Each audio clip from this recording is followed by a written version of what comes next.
Well, our afternoon racing cards have ended. The final ones here in Kentucky. We still have Mounds for All Divine Zeddy and Five Fish Species are in tonight. All three hopefully have good shots. But man, what a day we had today. You know, I talk all the time to you guys about timing, right? About being in the right place at the right time, whether that's in the sale or in a race or just generally in life. And you saw that on display today. One, when Pickpocket ended up squeezing through when Sig Sauer made a break. Just being able to squeeze through there and then fight off Aki, and then he wins in 54. It's a great day.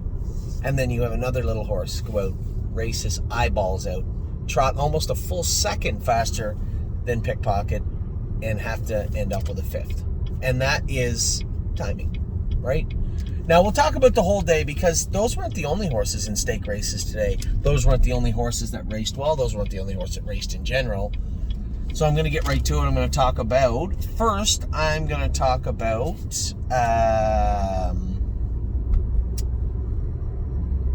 Cupid Express. Cupid Express, when Mark drove her last week, when I drove her, she jogged. 55 earplugs in, just demolished them the last time I raced her. Then Mark raced her. Then Brady Brown raced her, and she was second to a really strong filly in that race. Then Mark raced her next start, and I thought she was kind of flat. Scoped her after. There were a couple of spots of blood, not a ton, but maybe enough to put her on Lasix. So he did. Draws the 8-hole today. I don't really know what to think about today, how today is going to go.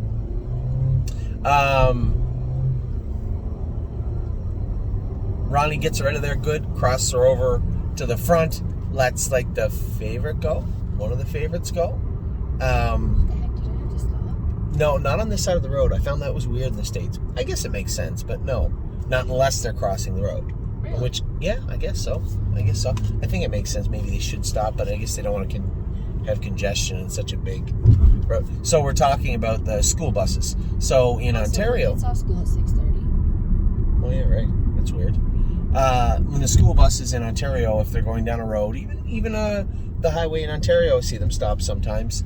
Obviously, not obviously, traffic on both sides of the road has to stop. But here, in Kentucky right now, and I've seen it in Ohio, if they're stopped over there, they don't necessarily have to stop over here, which kind of makes sense. But what if the kids head across the street? I don't know. Yeah, it's weird.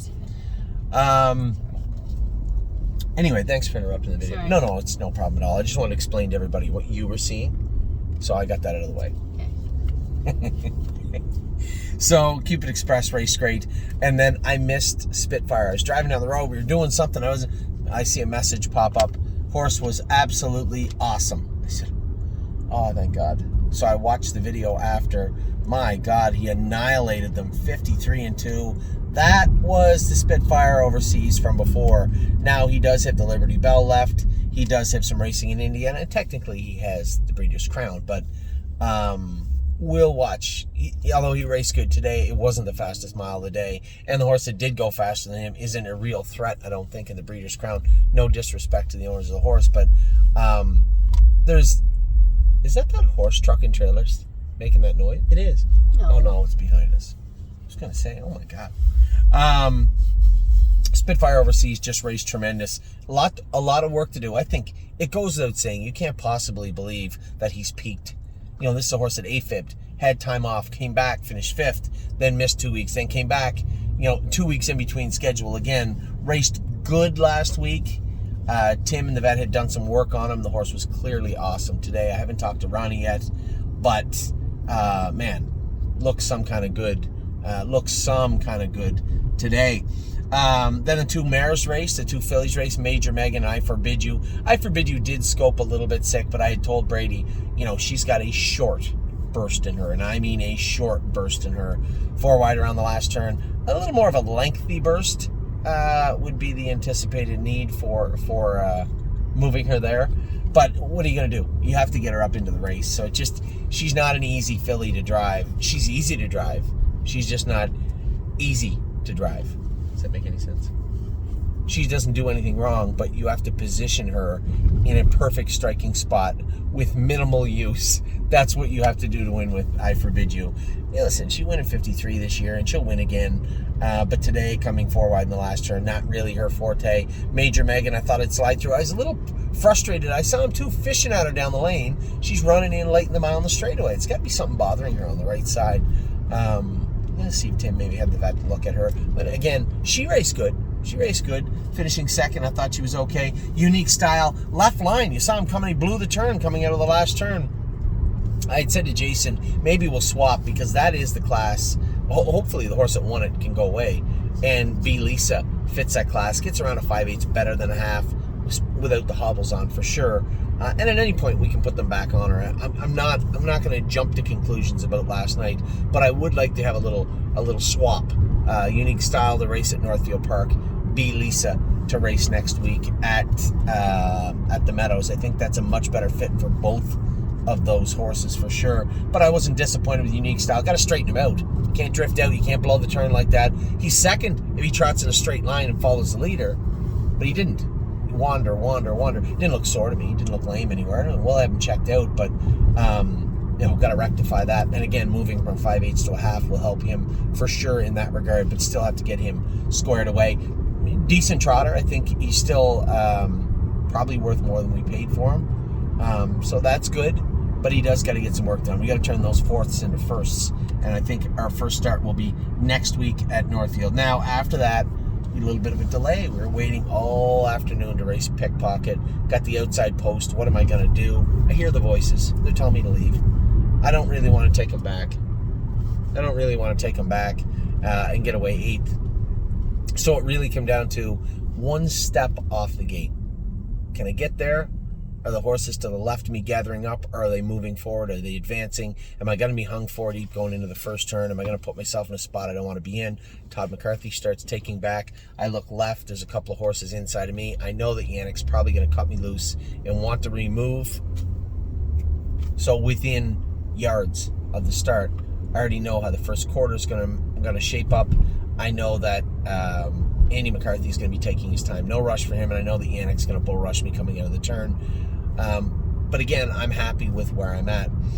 Getting into the last turn, Picker feels sharp. He's up on Yannick's helmet. He wants to get at them. I see the Sig horse. I don't know much about him. I've seen him race, but I haven't seen him up close. And when I had a good look at him, he kind of looked like he was played out a little bit to me. But again, I don't know. Maybe we get to head of lane and he's gone. We get to head of lane and he does take off, and I kind of get out, kind of slither my way out underneath Aki. He's 3 wide. I got to wait to dip down to the inside. I think I got a good shot at the Sig horse. See, I told you. Is it open yet? No. Hopefully by next week it will be. I suspect. I don't know if that plays into their business plan. New Starbucks open. We're just sizing it up. As we get halfway down the lane, I hear Yannick roar, "Look out." As he's yelling it, I'm watching this so I can see him roll into a canter. And now I just have to make sure I can size. So I kind of check left a little bit, make sure I got room, slide through. And once I get through, Aki had the jump on me. If you watch the race close, he's got the jump on me. Pickpocket saw him coming and took off. Man, that was a hell of a fight all the way down the lane to the wire, and he wins. Felt great. Kathy's crying in the winner's circle. She's excited. It's nice to have good horses, right? And he is a good horse. So to win the race, to win the Bluegrass, to have all those people there, all the people that are here now have descended on Kentucky for Grand Circuit Week, for the sale, to go look at babies and everything that goes on with that, to have them all there and us win that race. I'd said to Steve, we just slowly but surely, we got to break into the Grand Circuit, right? We're not spending the money that Nancy or Tony or any of those guys, and that's not saying anything negative. We're not spending that kind of money. We're trying to kind of creep our way in and kind of claw our way into that Grand Circuit community. It's not easy to do, right? And I think Pickpocket, Memory and Imagination, Arson, a number of our horses have got us and will continue to get us there. And it was a great feeling winning with Pickpocket today, but we weren't done yet. We still have Memory and Imagination. As I said to you at the outset, talking about timing, right? Timing. To have that horse, to have that horse trot almost a full second faster than Pickpocket and spinning his wheels in the last turn trying to catch up. It's I didn't get away as well as I wanted. I didn't have anybody from the inside beat. You got to watch memory and imagination too, because if you shove him out of there too hard, he gets a little pacey, he gets a little anxious, and you can lose him. Scotty lost him before in Kentucky, right here at this track. So you just got to let him push forward on his own steam. Let him go out of there on his own steam and see how he feels. We get out of there well. I noticed right away I'm second last. I think I'm second last. And I can see what Carl's doing, just going to bide his time, make his way to the front. As soon as he makes his move, I try to get Gino Toscanio, because I know, there's a good chance that he doesn't know exactly what's about to happen, and that is Yannick's about to clear to the front easy. Race is over. We just have to watch it from here, unless this horse makes a mistake. So Gino's coming. We're starting to trot in the last turn. His horse is stalled. The one to the left of me stalled. We're all stalled. I start him 3 deep. He starts coming forward. I'm like, Jesus. Feels like he's working against the tide. I just drop him back down to the inside. When I fish him out, he's trotting as hard as he could lay his legs to the ground, all the way to the wire, and I pick off Scotty for fifth. 53-3, 27-4 on the end of it. Fifth. Pickpocket wins 54-2 first. And that's the way racing is, right? So we're here now, obviously, an abundance of messages flooding in. Congratulations, the horse was great. The horse was very good. The horses were great. They both raced great. Memory and Imagination's going to finish out his 2023 season in Corbin. We're going to race him in the finals there, the elimination and final there. It should be a really, really good fit. He likes a 5/8 mile track. He's going to enjoy it. And again, although, the surface is important, he's going to get over any surface and just really happy with the way the year has turned out for him. For Pickpocket, he's got the International Stallion and most likely the Breeders' Crown coming up for him after that. Tomorrow, the story will be told for Arson. Is he going to Corbin or is he going to the Breeders' Crown? And that will be up to Todd. I'll step back. Todd can tell me where do you want to go with him? And I know Todd has other horses to drive probably in that division, the 2-year-old division. So again, a lot riding on what he does tomorrow and how he feels. It's a jumping competition. He's moving up to the Grand Circuit tomorrow. So I'm interested to see how the Arson story will continue to be written. Man, we just got so many nice horses this year, and especially these 3 right now that are in Kentucky are pretty special to be around, especially for us. And they represent the footsteps of us forward, hopefully into, that Grand Circuit room that's so tough to get into. So with that, I'm going to let you go. Oh, and by the way, we have the Lexington sale next week. As as we get close to the date, you'll feel for those of you who are down here for sure, you'll feel the tension, right? As we get close to Lexington, we'll continue to do our homework. We'll continue to look at horses and then look at them physically when they get here. Yeah, maybe we'll go out and see our babies tomorrow. Want to do that? Yeah, they're not far from here. Might slide out tomorrow and take some pictures of our mares and our foals that are here in Kentucky at Dr. Haley Moore's farm, and not far from there is a number of other breeding farms. So might be some videos coming your way tomorrow. But for now, the afternoon is over. As I said, 3 more horses raced tonight. Good luck to everybody with Divine Zet. 5 fish species first at 8:20, then Divine Zet at 9 o'clock, 9:03 right around the same time for Mounds for All.